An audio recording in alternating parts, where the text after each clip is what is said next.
What is up, y'all? Kevin Kuhn here from Athlete Factors. This is the Athlete Factors podcast. My guest today is a return guest, Stephen Machek. Yeah, you got it. Awesome. And we teased this topic a little bit on our last podcast, which was extremely informative for me, talking about muscle fiber typing and powerlifting, and I really enjoyed that. So the topic that we were able to just tease a little bit was the use of psychedelics as potential ergogenic aids. So that's the episode today, and I'm really excited to talk about it, and I feel like we're on the cutting edge, man. So if you will, kind of give us a little bit of the, backstory about how you came to be sort of the expert on this topic right now. Yeah, let's not extend ourselves too far, but I'll say how I came to be interested in it. So I think that coming from California, especially the Bay Area, California, there's a lot of prevalence of psychedelic drug use. So I'd always talked to people and heard their experiences, and it's a pretty prominent thing. So it's not something as vilified as it would be somewhere that's a little bit more conservative, like Texas, for sure. The really good thing about that is it gives you a really comprehensive viewpoint as to what all these people anecdotally are experiencing.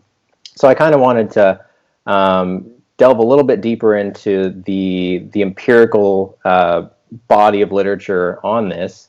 And I had a really cool opportunity when I was taking a public health class, because I'm in a doctoral program. That's one of the components of the PhD.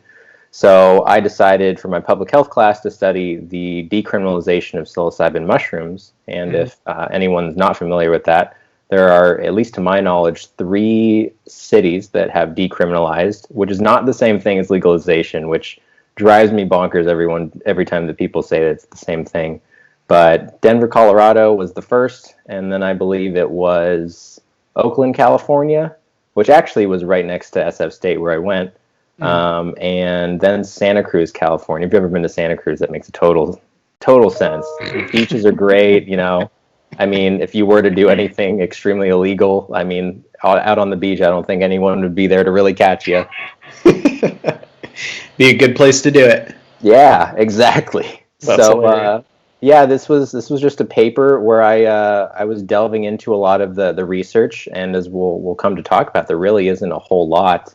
There's been a lot of interest as of recent into a lot of different realms that people are now kind of just talking about. So for cognitive performance, which we'll definitely talk about later. But one aspect that really wasn't talked about that I really wanted to focus on was the application of psychedelics potentially for use in sport, or as an ergogenic, to try to elicit some type of performance benefit.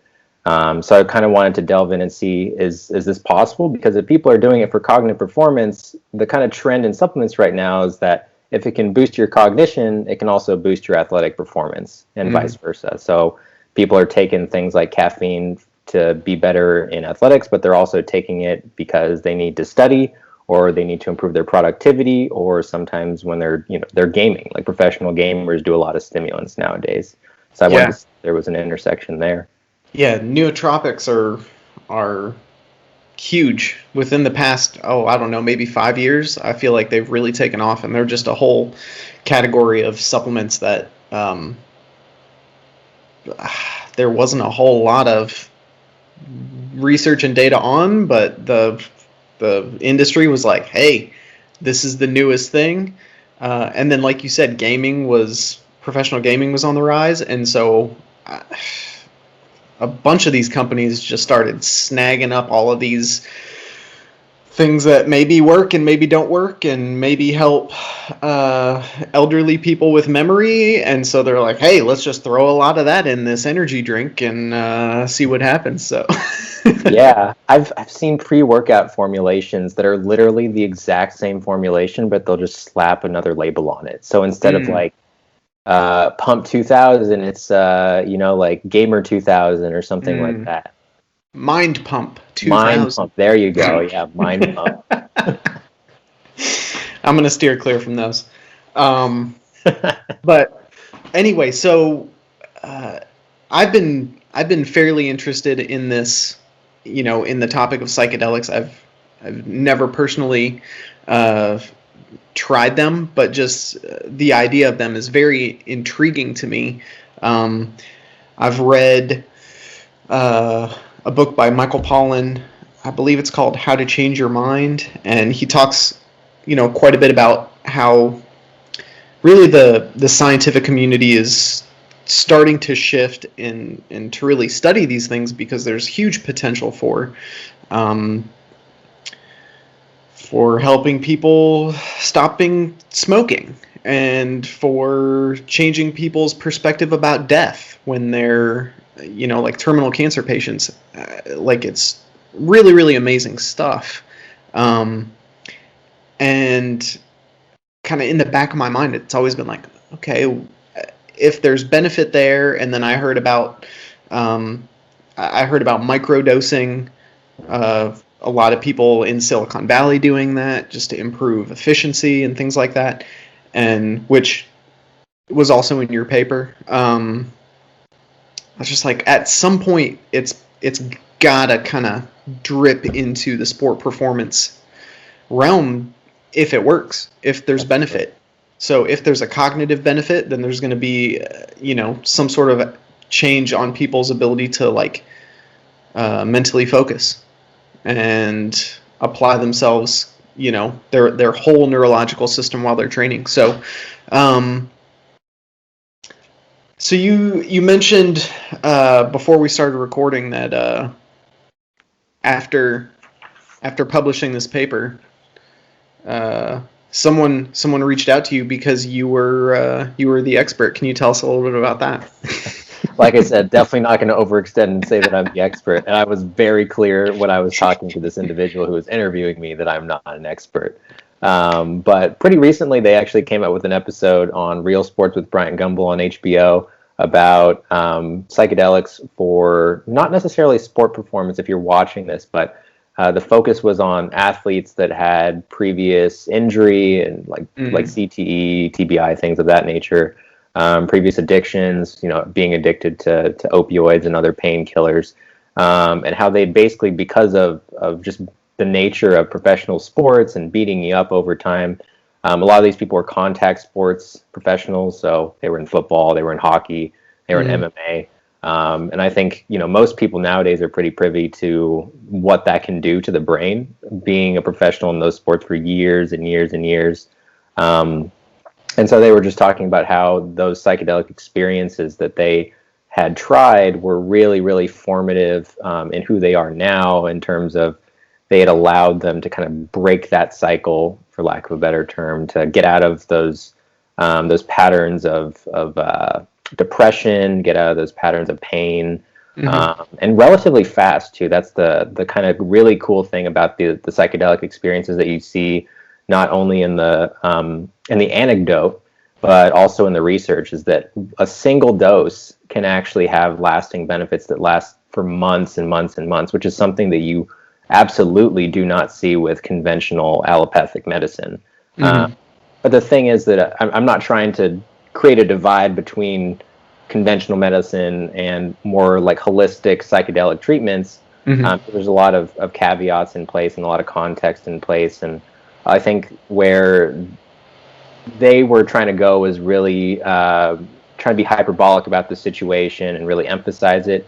But I don't think that any of the researchers would emphasize it that hard. I think that they would say that there's a lot of promise, there's a lot of considerations to be made, and there's a lot of room for these things to be supplementally used with one another. So maybe we don't use as much of an SSRI for depression. We use a little bit less, and we also use psychedelic therapy, or maybe in the future we'll talk about microdosing. Maybe you can employ microdosing as kind of a step in the right direction, and that can help make you a little bit more amenable to therapy in the future. Nice. Awesome. So before we go any further, I'm just going to hold up your paper here, but can you talk just a little bit about the paper itself with regards to like the title for those who Sure. who aren't watching, who are just listening, can you talk a little bit about that? And yeah, we'll dive into it. Yeah, well, the title, Psychedelics Overlook Clinical Tools with Unexplored Ergogenic Potential. I mean, they are overlooked clinical tools because I think up until recently, just when we go into the history of psychedelics a little bit, they had definitely been neglected over time. I think shoving something in the Schedule 1 category of controlled substances would definitely kind of mask some of the potential benefits, or at least curtail some of those major benefits. So a lot of research really hasn't been done until about the last decade on it, and a lot of the stuff that was initially done was kind of brushed under the rug. So the ergogenic component of it, ergogenic basically just meaning eliciting some type of performance enhancement.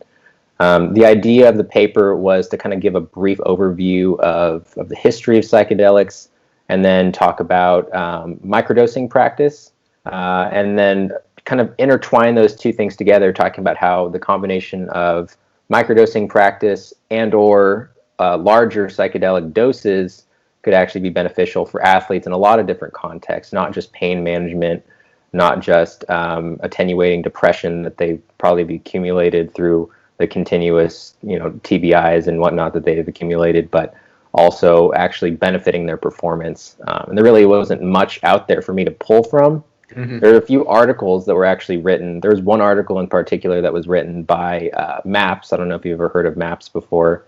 It's yes. Oh God, what does that stand for? The Multidisciplinary Association for Psychedelic Substances, maybe something like that. But MAPS is basically this huge organization that's been doing a lot of really good advocating for psychedelic substances for medical purposes, for clinical purposes. So they've made leaps and bounds in terms of being able to allow these things to be used, not just your classical psychedelics, but also things like MDMA. So the idea overall, I kind of got off track a little bit, was basically just to try to hone in all of those things together. Because, I mean, this was published in a nutrition and exercise journal. Mm-hmm. I think that a lot of people were kind of hesitant to see psychedelics and then jump directly into sports performance. So the idea was to kind of demonstrate, okay, so this is the history of them. This is what they've shown so far, super, super beneficial, at least in the context that we're looking at them in.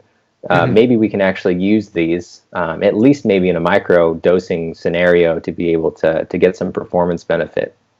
Yeah, the connection, or at least the potential connection to mTOR, I think is really interesting, and I can't wait to get to that. But before we jump out to that point, is your paper here, is this available for anyone to read? Is it open access, and if so, where can people find it so that they can also read? Yeah, so it is totally open access. It's a relatively new journal, so it's only been out for a couple of years. The article was only published in 2019. So the best way to find that article is probably just to Google psychedelics and then my last name, and it should pop up. So psychedelics and then Machek, Machek, and it should pop up. Sweet. If you can't find it there, I mean, I'm on ResearchGate too, but that's probably something I'll just mention towards the end. Gotcha. Awesome. So let's kind of start out at the beginning for those who have either no idea or maybe just partially some idea. What are psychedelics? Yeah. So that's definitely a good question if no one's experienced them before. So they're serotonin analogs, which means that they're very structurally similar to the neurotransmitter serotonin. So they bind to the same receptors. They either partially or fully agonize a specific serotonin receptor, which is the serotonin 2A or the 5-HT2A receptor. When we talk about psychedelics, usually I think people are aware of the major ones. So LSD, lysergic acid diethylamide, psilocybin mushrooms or magic mushrooms. People might be a little shrooms. There you go. Yeah, shrooms.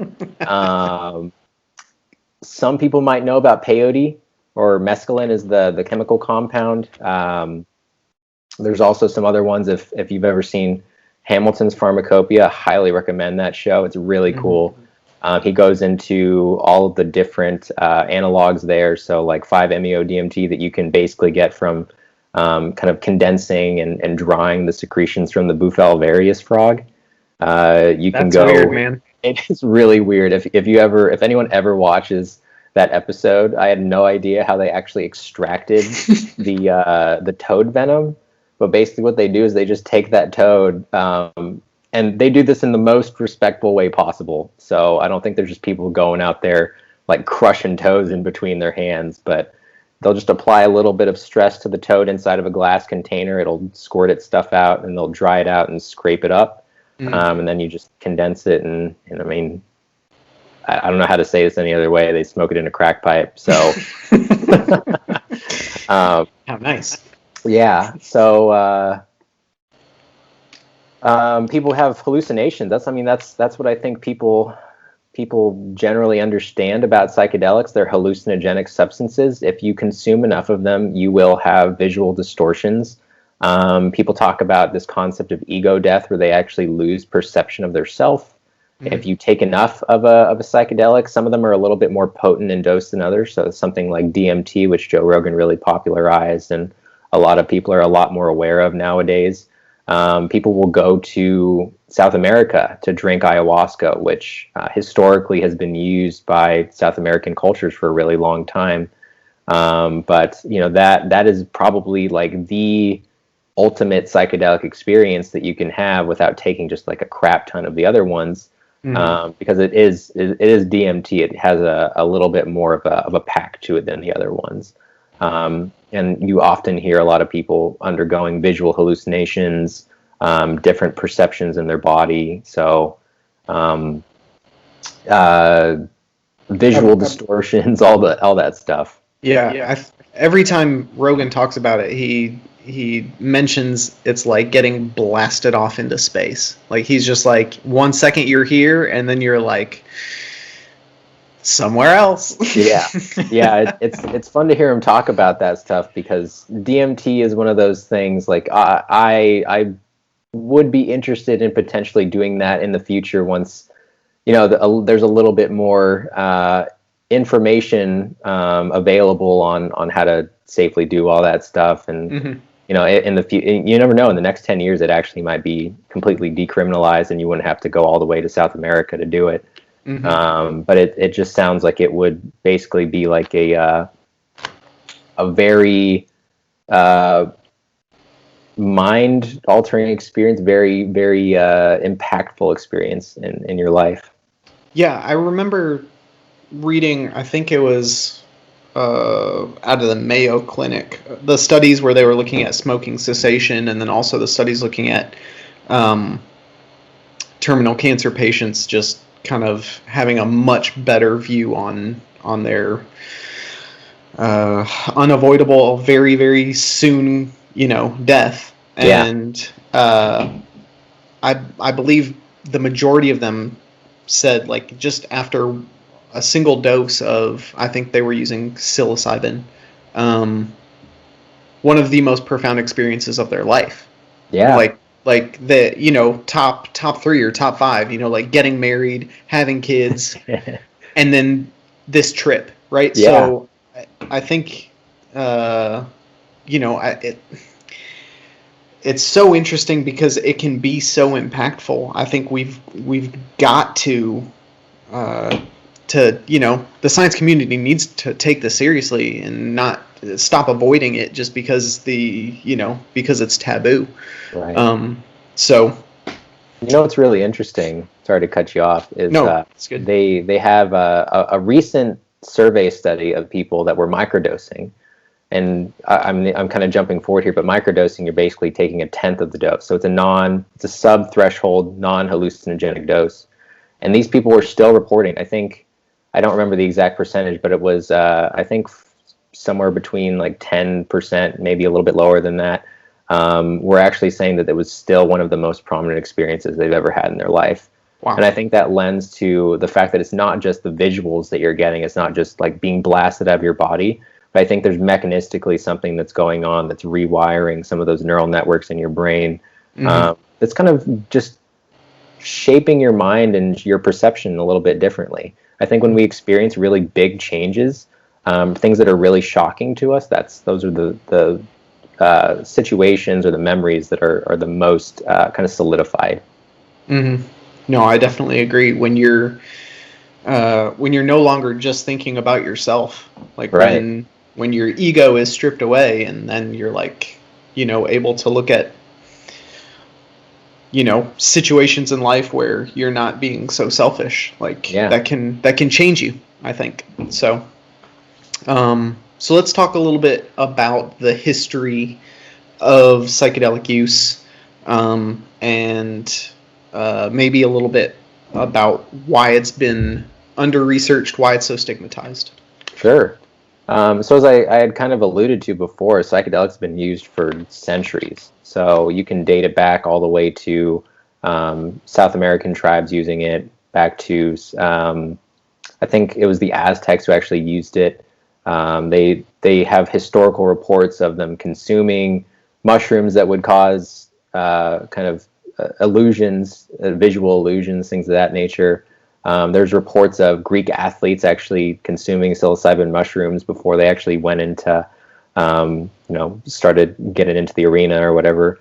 Mm-hmm.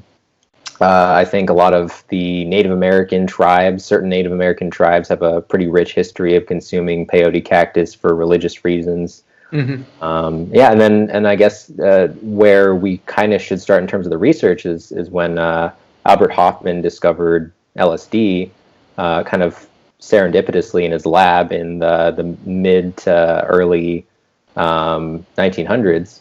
And at first, like, he was writing his experiences, and I would definitely recommend the show Explained on Netflix. There's a specific episode where it talks about it goes into a really rich history and detail about psychedelics.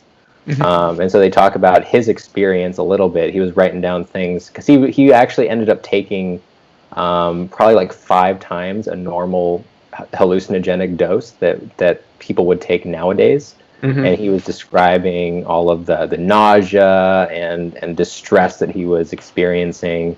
But beyond that point, he understood that it was a really powerful drug.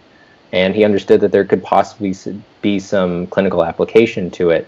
So there was a lot of research as he tried to kind of get this information out, disseminate it out, and allow some of that research to be done in the proper settings, giving it to other researchers.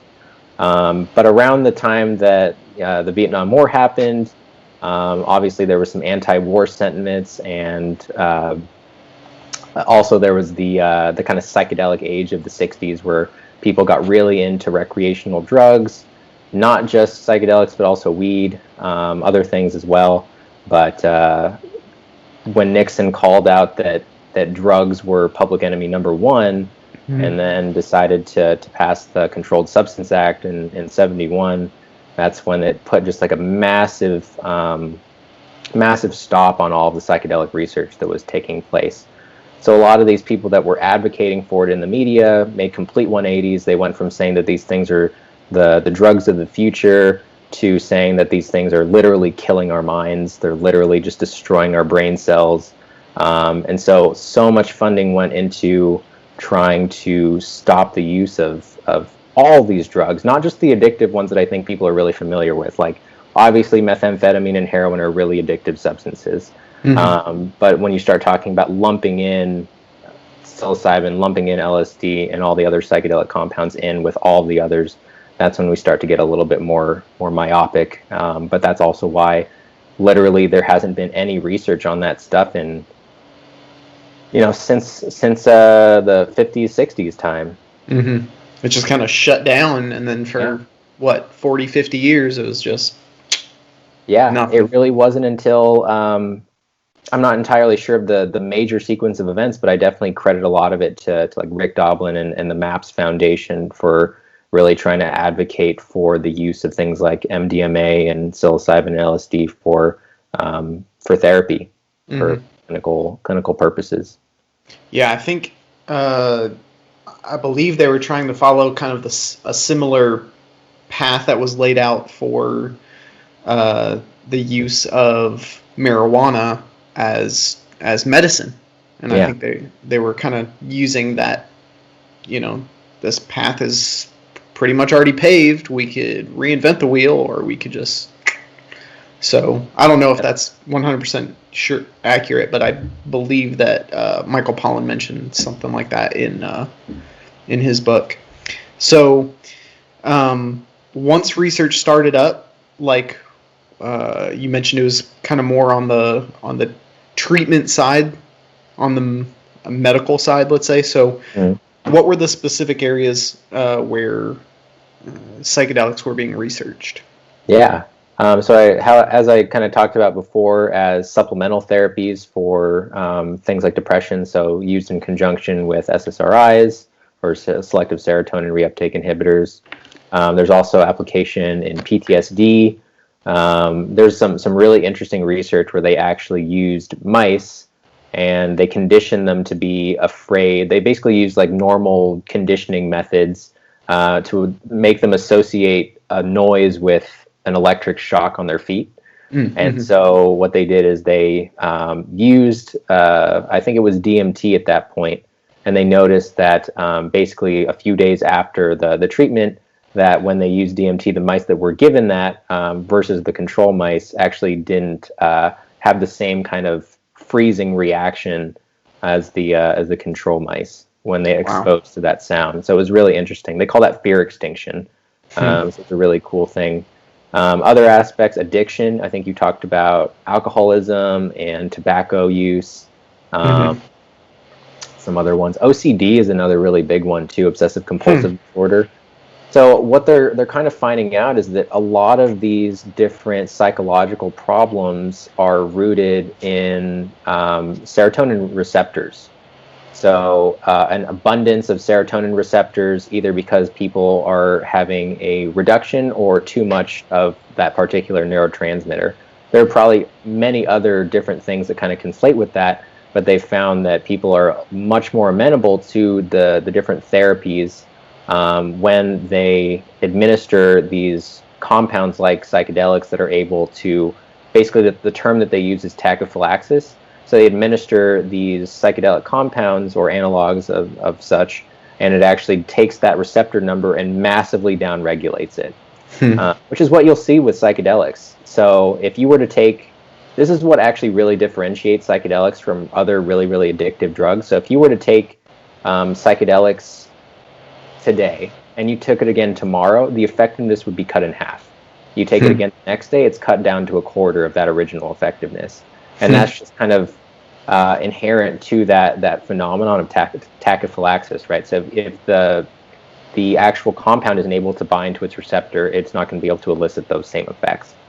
And so it's doing that, or that's the kind of the mechanism by which it's mediating that effect on a lot of these different addictive or psychological issues. Gotcha.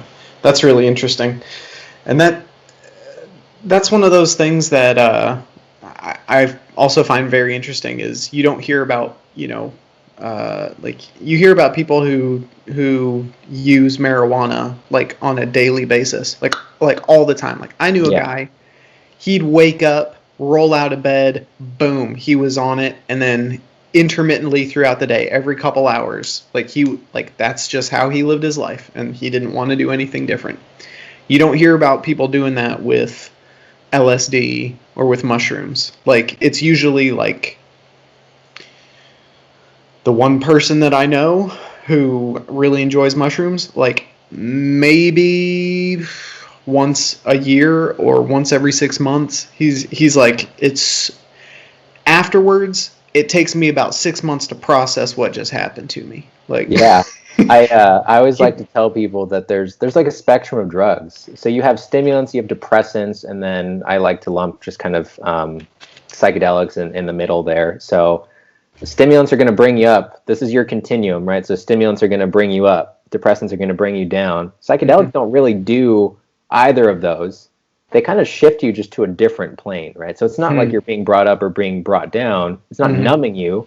It's enhancing you to a certain degree, but it's not, I would say that it's not enhancing you the same way that you taking caffeine or taking methamphetamine or anything that's going to be a massive stimulant in that regard. It's definitely different.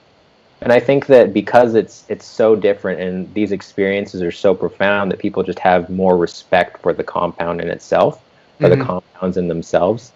Um, yeah, those experiences can be really, really taxing. I mean, when you're taking things like caffeine and you're taking things like depressants, alcohol, things of that nature, you're just kind of numbing yourself a little bit. You're kind of blunting your experiences a little bit. Mm-hmm. Uh, with psychedelics, it's definitely just a shift in your perception that I think that just kind of inherently demands a little bit more respect. Yeah, I think it's the difference between, like you said, like caffeine or alcohol. Like the five senses that we have available, at our disposal. Like those are kind of shutting some of those off, maybe, or not necessarily shutting them off, but definitely changing our sensitivity to those five senses.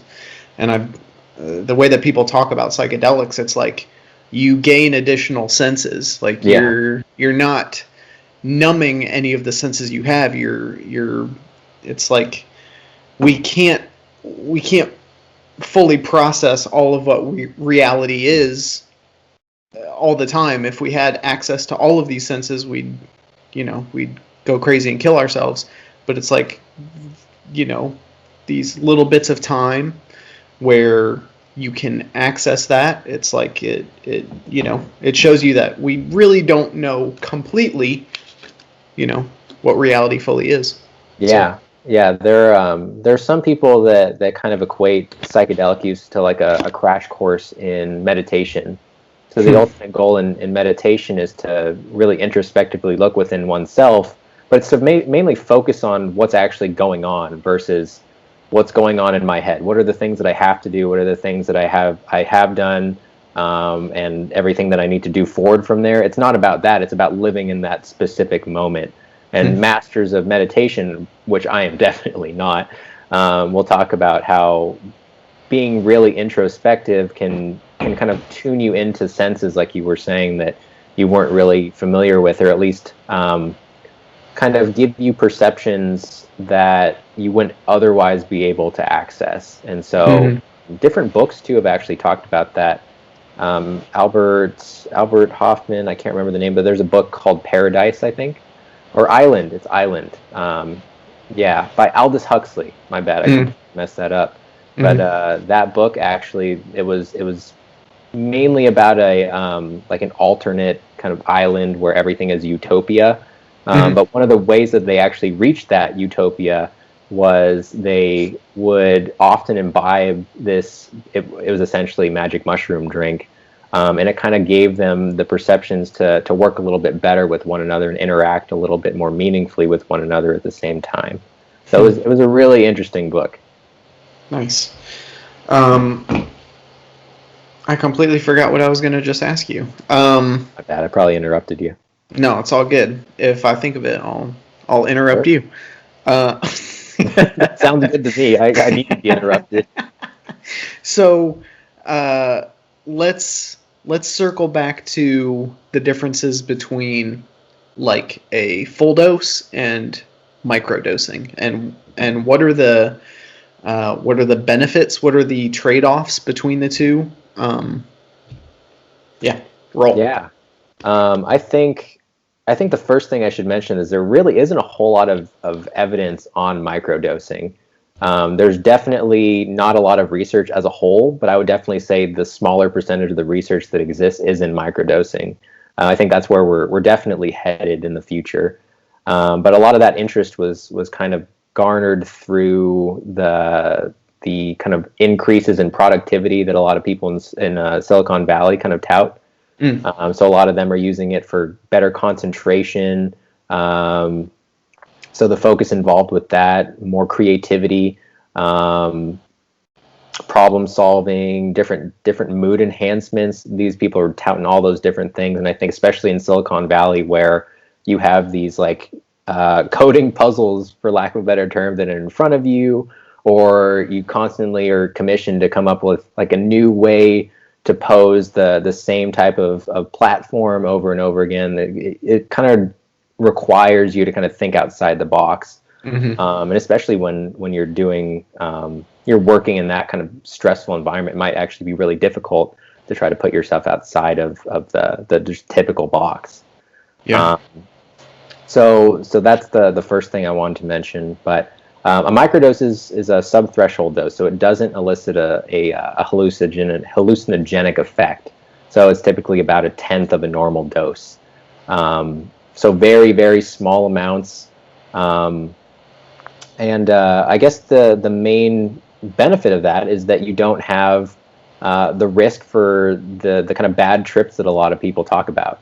So bad trips people get if they take too much, or they're not accustomed to what a psychedelic experience is going to be like, or if there's sometimes people have psychological issues, and they'll actually go into a psychedelic experience and that'll completely exacerbate it. But they'll have major paranoia.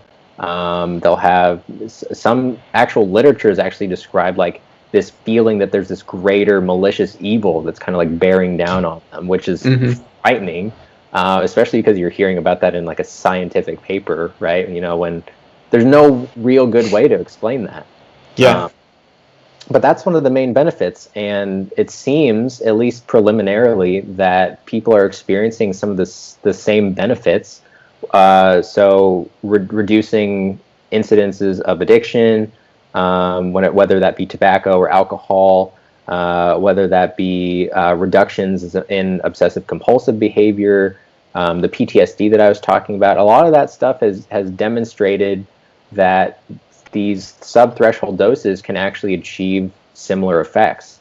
Which, if you don't need to undergo the psychedelic experience, I think for a lot of people that are kind of hesitant, I think it's probably best for them to go ahead and use a dose that's not going to alter their perceptions in any way.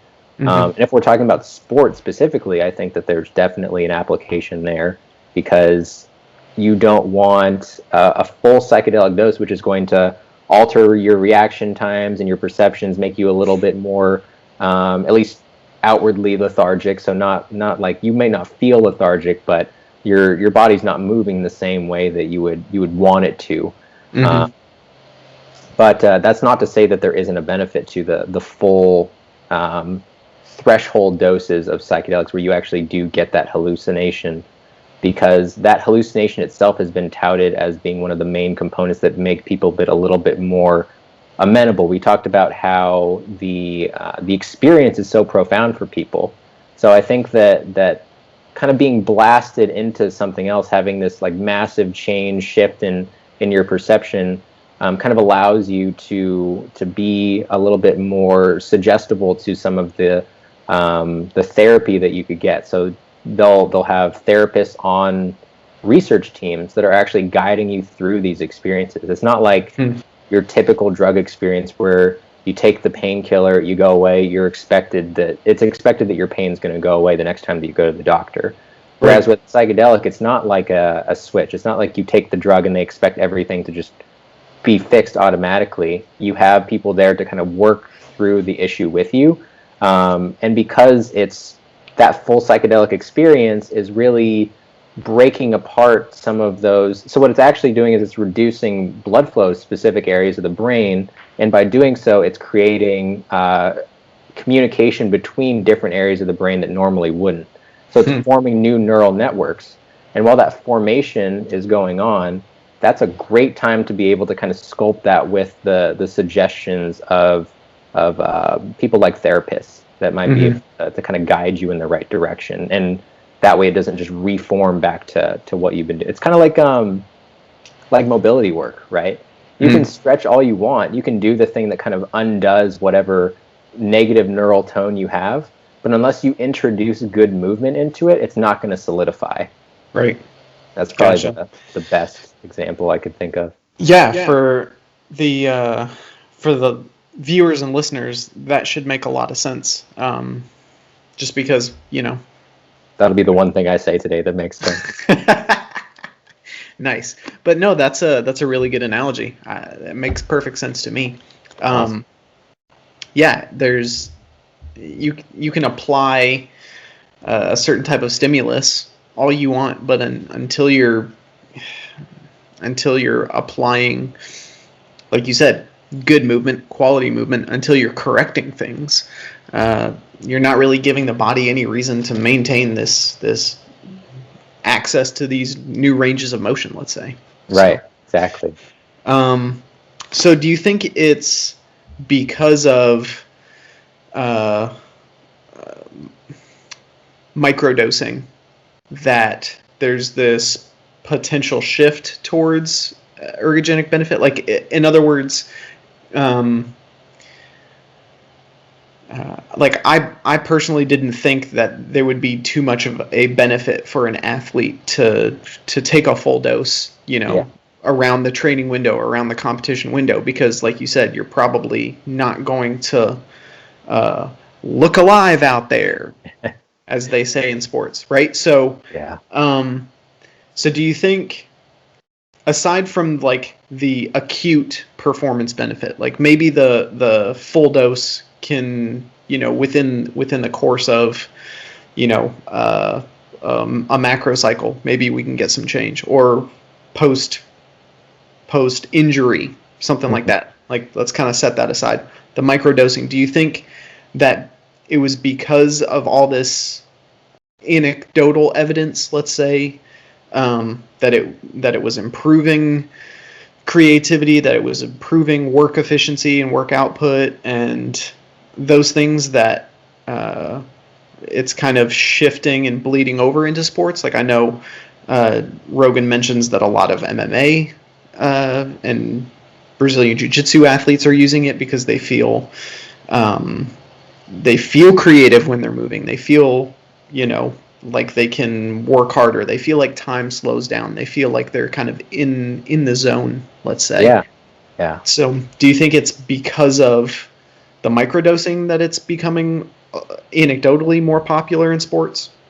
I think that's a hard question to answer. I think that microdosing is definitely a lower buy-in for a lot of people, especially in Silicon Valley, where I think people are still a little bit hesitant to do the full psychedelic dose. But I mean, that's not to say that people have not done full psychedelic doses and done really well in terms of performance. I mean, historically speaking, what Doc Ellis threw a no-hitter, which is, I mean, amazing in the sport of baseball. So, and he did that under the influence of a full dose. I think I read the story, and he thought that he was just going to be benched the entire time. And when they called him up, he was like, "Well, here we go."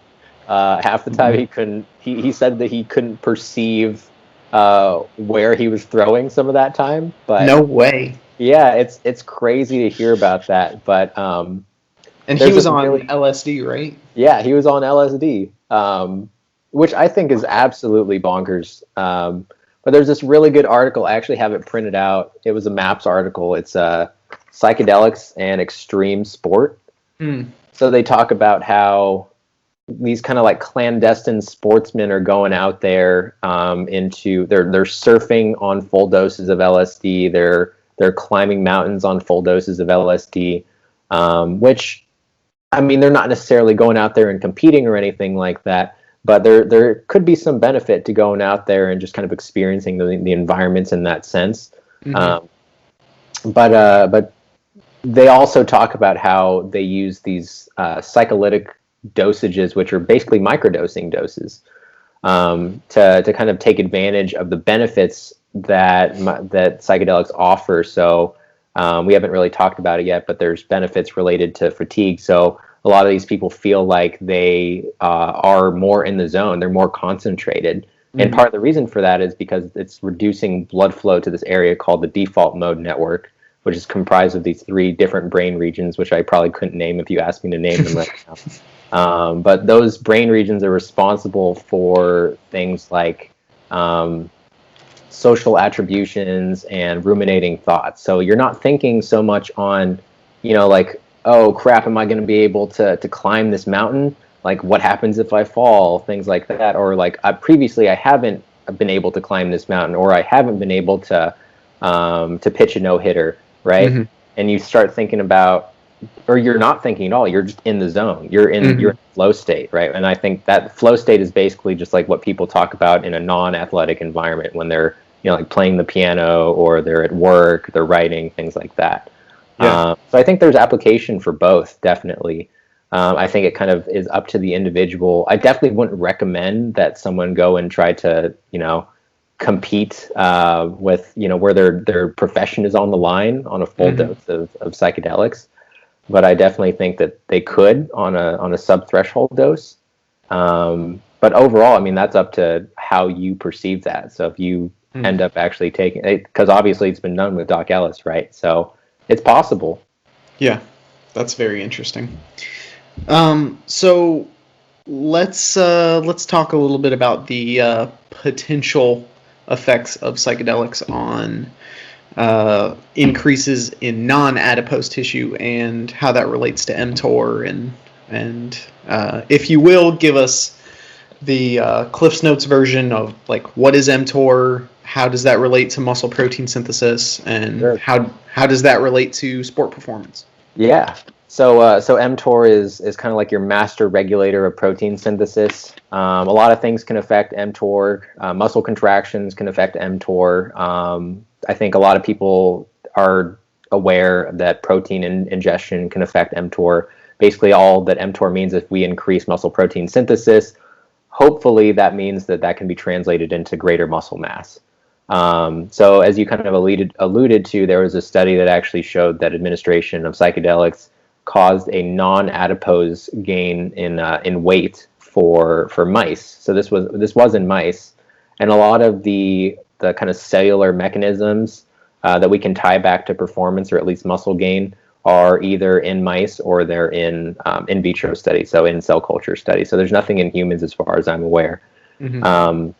But there is rationale for the mechanisms. So it's been shown that skeletal muscle has these same receptors that that the psychedelic compounds bind to, that 5-HT2A receptor.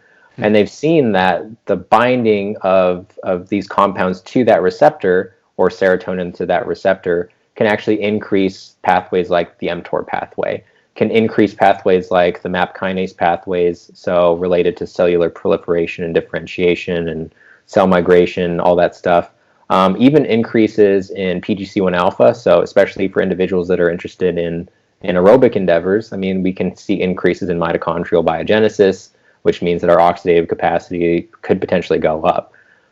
So being able to say that we see these things in cells is one thing.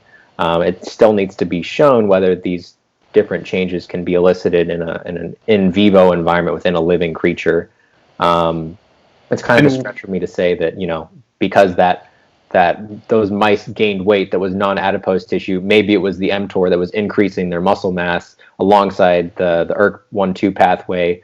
I think that's kind of a stretch, but I think that there is a mechanistic basis to say that. Where like normally those pathways, the reason that those pathways are normally upregulated from the binding of these compounds to that receptor is because those receptors are also massively found in the brain. So that's what's responsible for the neurogenesis that's happening, right? The growth of all of those neural cells. So all those pathways are really, really important there, probably much more profound there, but that doesn't mean that they can't have an influence mechanistically on skeletal muscle, mechanistically on cardiac tissue. Having extra mitochondria in your heart probably doesn't hurt for aerobic endeavors. Right. Yeah, so I think that there's reason to believe that it could be something there, especially if it's also potentiating your cognition and allowing you to train more effectively. I think that there's probably an effect very similar to like a creatine kind of effect, where it can improve your cognition. It can also mechanistically improve the bioenergetics of skeletal muscle. Those two things together probably compound to create a better training stimulus, not just within, but also from the external environment. Nice. That's awesome. Well, I'm hoping that somebody can start researching that right now, right? So I would love to be that person, man.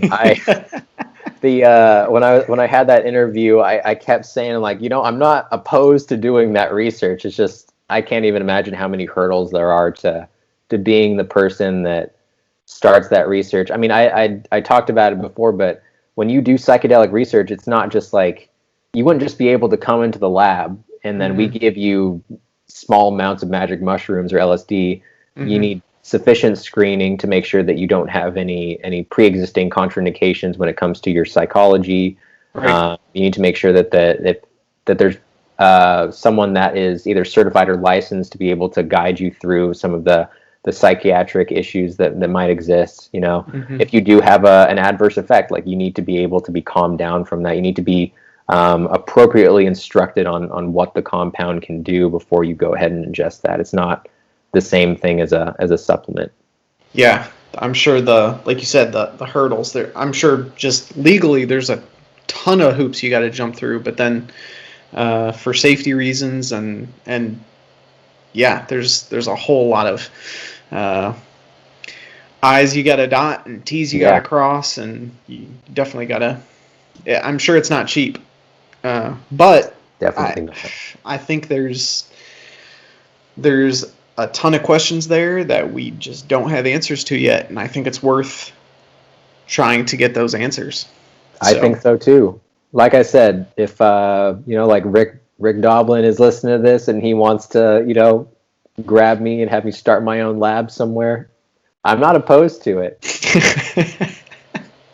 Right now, there's only like a handful of researchers. Whenever you get really, really deep into a certain topic, there's always the researchers over and over again that you keep reading because it's the same labs.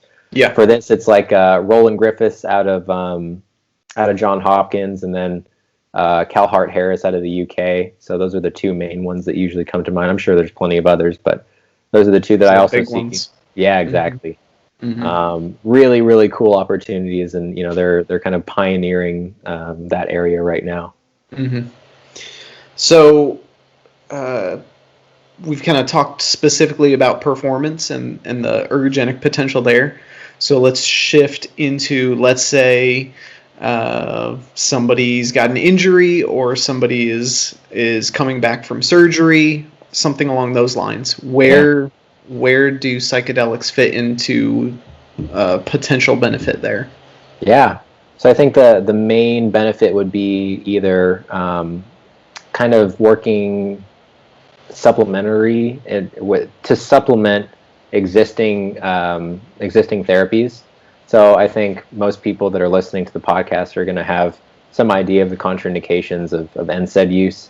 A lot of the kind of anti-inflammatory aspects can also reduce some of the adaptations that can occur based on exercise. So I think that if we can administer things like low-dose psychedelics in microdoses and have it accomplish a lot of these kind of pain or analgesic-like effects, we can refrain from using some of those things as frequently as we definitely do, because I know a lot of people are very readily prescribed some of these NSAIDs in relatively high doses at the same time. Even if that means that you can just cut NSAID use in half, I think that's fantastic. Yeah. There's definitely a huge avenue for kind of curbing opiate addiction, which I know you talked about earlier, that guy on the Joe Rogan podcast who said that opiate addiction isn't a thing. I'm going to claim that it is a thing. That's definitely not my area of research, but I'm pretty certain that it exists to a pretty high extent. I think it's a thing. Yeah, we're going to say it's a thing. And that guy was Dr. Carl Hart, who studies drugs, I believe. And maybe I was straw manning that position a little bit, but because I haven't listened to the whole episode, but he seemed pretty clear that he was like, this is definitely not what the media is portraying it to be right now. So yeah, their narratives might be a little hyperbolic on Joe Rogan too. So agreed. Yeah, so I definitely don't think I need to try to deny the existence of the opiate epidemic. So I definitely think that psychedelics could be used as a means to curb opiate addiction, not only as a means as an alternative or supplementary therapy, but also because we know that psychedelics work to attenuate addiction in itself. So I think that not only mechanistically, but anecdotally, we've seen a lot of scenarios. So not just in the research, but that recent Bryant Gumbel Real Sports episode, there were tons of anecdotes on that show where a lot of these people, they had CTE, they had continuous injuries over and over again that just basically threw them into a rut, and then psychedelics were able to, at least in large part, rescue a lot of their sanity and a lot of their previous mental state. And I think that is that's definitely nothing to kind of take for granted. For sure. Yeah, that's definitely a useful tool, because so many, like, injury can just be the most demoralizing thing for an athlete. Yeah. I forgot to mention too. Sorry, I didn't mean to cut you off. Go ahead. But the whole PTSD thing too, right? So if you have injury, especially in like a rehab scenario, you get someone that tore their ACL, or someone that like massively strained their pec or something like that, they're going to be a little bit hesitant to go directly back into the exercise. And if you have some of these effects that we've demonstrated in rodents, the fear extinction type of outcomes, I think that a reduction in pain, whatever's going on neurologically, to actually kind of reduce the incidence of that, those PTSD-like symptoms, the fear of re-injuring yourself, or the fear of what has happened previously, probably has a lot to do with that reduction in blood to the default mode network and those ruminating thoughts. I think that that's going to work beautifully to complement one another, to be able to make sure that you can get back into sport. For sure, man. Like that, as a practitioner who works with a lot of post-injury athletes coming back, they've had surgery, they've been to physical therapy, but they're not ready to return to the field of play. Yeah. I work with a lot of those athletes, and so much of getting back to competitive play, to competitive training, is not whether the structures can handle the stress. It's whether the mind is comfortable, and the mind knows that, hey, I can make this cut. I can jump off of this leg. And it's so much of that is literally just exposing the athlete to just a little bit more and a little bit more and a little bit more. And it's not that their tissues can't handle it. Yeah, there's a conditioning aspect there for sure, but so much of that is just mental. Like, hey, you can do this. Your body can handle it. We just have to get you to the point where you're not thinking in the back of your mind, is it going to tear again when I make this cut? So, and you know how that situation can spiral.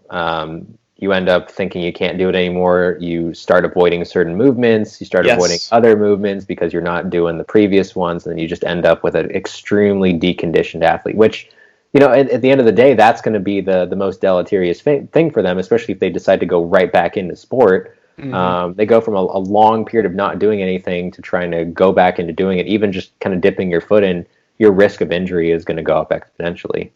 For sure. Yeah, you're going to compensate, you're going to shift, and you're going to rely more heavily on the quote-unquote good leg, and that's going to not be able to handle that type of stress. And you have two bad legs.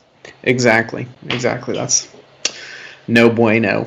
So I think there's a lot of potential there, and I think that could be really helpful for athletes coming back from injury. I think that would be that could be very powerful. Really profound. I definitely do too, especially considering that all the psychedelic stuff with the PTSD, the fear extinction, that stuff was microdose studies, if I'm not mistaken. So it's not like you need to go and like open your third eye to be able to experience some of this stuff. You could probably take advantage of these subthreshold doses. Once every 3 days is usually what's shown in the literature, and you wouldn't even notice that you're doing it. It's kind of like taking creatine. Yeah, you don't feel anything. It's not the same thing. You probably need to still go ahead and get the full screening done. But as a future therapy, I think there's a lot of promise there. Nice. So that kind of brings us to a close there on this study, man. Like I'm so glad that we were able to do this, and I'm so glad that the topic came up during the last podcast, and otherwise, I'm not Googling psychedelics as ergogenic aids. Like I just never thought to do that, and yet we still get to have this conversation. So thank you for taking the time to do this, and the topic is still a little bit taboo. So I appreciate you. You're talking about it, which is great. That's one of the reasons why I love talking about it, man. Is it's not like like when fish oil first came about, or like one of the new supplements comes about, like probiotics and stuff like that. Like everyone jumps on it, everyone jumps on it, and then people pull back. But psychedelics are kind of one of those things where you still get a lot of kickback, right? Yes. So some people are really, really into it, but other people are like, I still wouldn't do that. And I remember when I published this paper, I put something up on Instagram, and I asked people if they would ever try psychedelics in one of those like Instagram quiz things. And then it was pretty split. It was like 50-50. And I asked the people that said that they wouldn't, whether it was because they were afraid of the effects or because they just were morally against them. And it was still about 50-50, which is really interesting to me. That there's that strong of a moral conviction that prevents you from doing it. So as they drink their latte and imbibing all the other okay drugs, right? Exactly. Yeah, like why are these okay and some not okay? And exactly. Unless we're aware of the history of how these things became, illegal and why, just like the history of cannabis. Like, why? Well, because some guy who had a paper mill didn't want to change all of his machines over to hemp or whatever. Like, I'm sure that's not exactly accurate, but it's something along those lines. He was like, probably a story that has been told. So so there's a lot of stuff that it's worth it to know the reasons why we're in the positions we are now, and not just, oh well, all of these are bad, and this is coming from a guy who's never used, never partaken. So, but I'm still very interested because I do think there's a lot of potential. Yeah, so. I would totally agree with you, and I'm very thankful for your open-mindedness on the subject. I think that not too many other people would share that open-mindedness. So I appreciate you for having me on and listening to me talk about. It's a fun topic. It's a really fun topic, and like I said, I'm not anywhere near an expert on the topic. I do exercise science research. I don't run a lab where people are taking magic mushroom tea. So. No. Yet, but maybe. Yes. For those watching and listening, let's make it happen. It sounds so much more fun than those labs that do alcohol research. That just sounds so lame, Just like, hey, let's go to the lab. I'll be all by myself drinking vodka until I pass out. That sounds awful. No thanks. No. Yeah, I'll pass on that. I don't want to study that. I don't want to be a subject in that study. No. I wouldn't mind watching a couple subjects just to see what it's like. Yeah, that'd be interesting. Probably. Yeah. Probably not at Baylor though. No, definitely not at Baylor. Definitely not. By the way, I showed you earlier, but for those who are watching, I got my Baylor shirt on, and I didn't even realize it this morning when I was getting ready for work in the dark at 4:30. I put another Baylor shirt on underneath, so I'm just repping destined to be repping the Bears hardcore today. So sick 'em. You have more pride than I do, apparently. I could have worn a Baylor shirt and decided to wear a Star Wars shirt instead. So hey, Imperial Strength. Yeah, Imperial Strength, and then it says Conquering Barbell down there. It's a fitness brand. So love it, man. Yeah, dude. So so that people can stay, in touch with you if they have questions, or so that they can continue to follow the stuff that you're publishing, which is extremely interesting. How can people follow you? Yeah. Well, number one, email is a good way if you have any questions or anything like that. So that's just my name, Stephen with a V underscore Machek, Machek. The number two, people always forget that part, at Baylor.edu. In terms of social media, if you want to read my research, ResearchGate is the main one. If you just Google my name on ResearchGate, it'll come up. If it's not already available, all you have to do is click request full text, and I usually get the full text back to people within, gosh, less than 12 hours, as soon as possible. Mm-hmm. And then other than that, I have social media, which is I have a Facebook, but most of the content scientifically related goes up on Instagram. My Instagram is stretch_RX. I don't know if I talked about the history of that, but that's okay. Just don't worry about it. But I post research-related things. I post life-related things. Like my wife's about to have a baby, and gosh, she's 37 weeks right now. So Wow. very soon. Yeah, very soon. So definitely going to be a massive influx of baby pictures. Nice. Awesome. Yeah. Sweet. Well, thank you again for taking the time to do this. I've thoroughly enjoyed it, and can't wait to have you on again in the future to discuss more awesome topics, man. Yeah. Thanks, Kevin. For sure. Alrighty, y'all. Thanks for watching and listening, and stay tuned for next week's episode. Adios.